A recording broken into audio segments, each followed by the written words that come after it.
Ham radio, a hobby invented so people could talk to each other. So how can grown men build a station capable of reaching the other side of the planet, but struggle to say, "Sorry mate, maybe I handled that badly"? You can bounce a signal off the ionosphere, work 5 continents before breakfast, and talk propagation theory for 45 minutes. But when it comes to saying, "Sorry, I stuffed up," suddenly, the transmitter stops working. Today, we're talking about conflict in amateur radio. And yes, there's gonna be some dirt in this one. I'll make some pointed observations, based partly on things I've seen and experienced, but I'm not naming anybody. I'm not trying to start another ham radio war. I'm trying to explain why these radio wars never seem to end. I've watched hams stop speaking over equipment they missed out on, a comment made over the air, someone taking over a net, or one rag chew that went 10 minutes too long and somehow became a blood feud.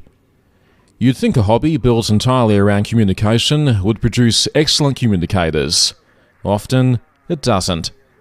It produces blokes who can spend hours aligning a receiver, but won't spend a minute considering whether they might be out of alignment. The radios aren't the difficult part. The radio does what the manual says.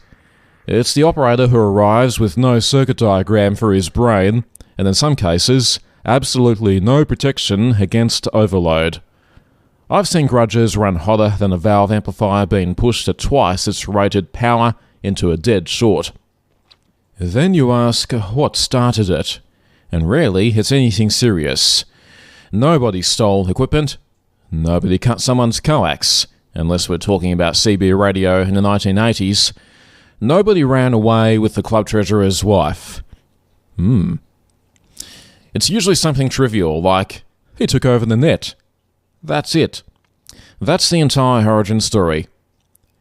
One moment that should have ended with, "all good mate," instead becomes a lifelong commitment to behaving strangely at hamfests.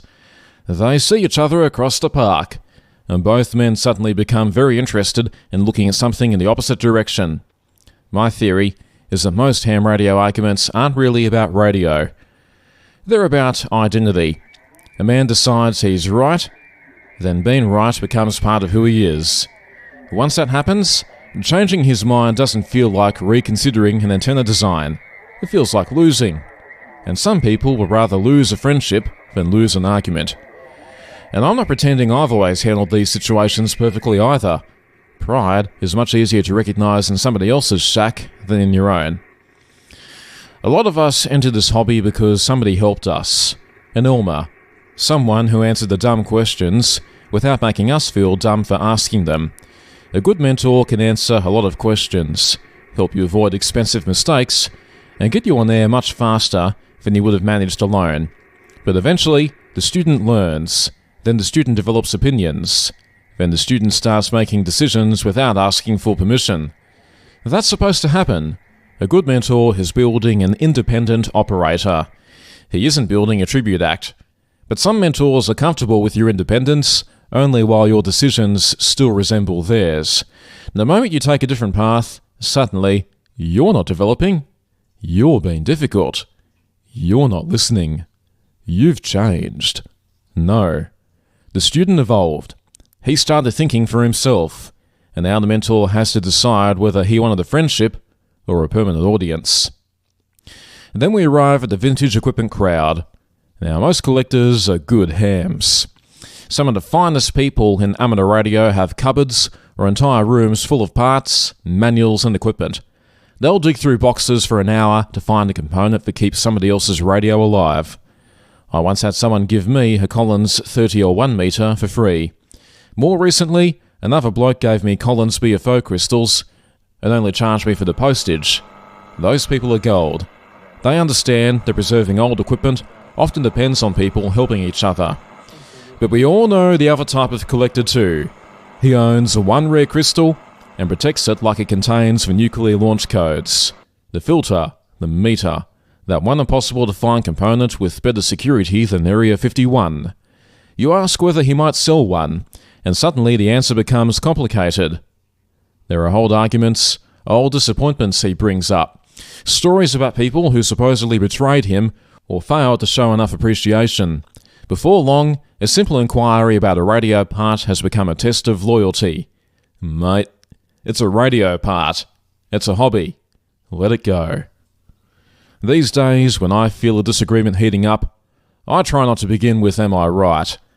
That question is too easy. Of course you think you're right. Everybody thinks they're right while the argument is happening. Instead, I try to ask, do we actually have the full story? Or have I already decided I understand this person? Because every conflict looks obvious from inside your own head.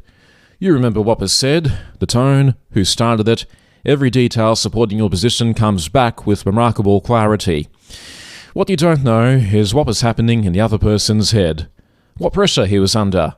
What he assumed about you before the conversation even started.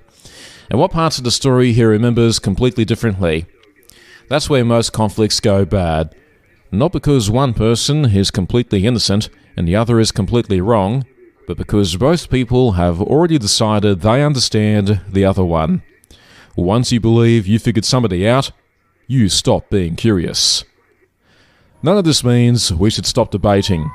Debate is part of amateur radio.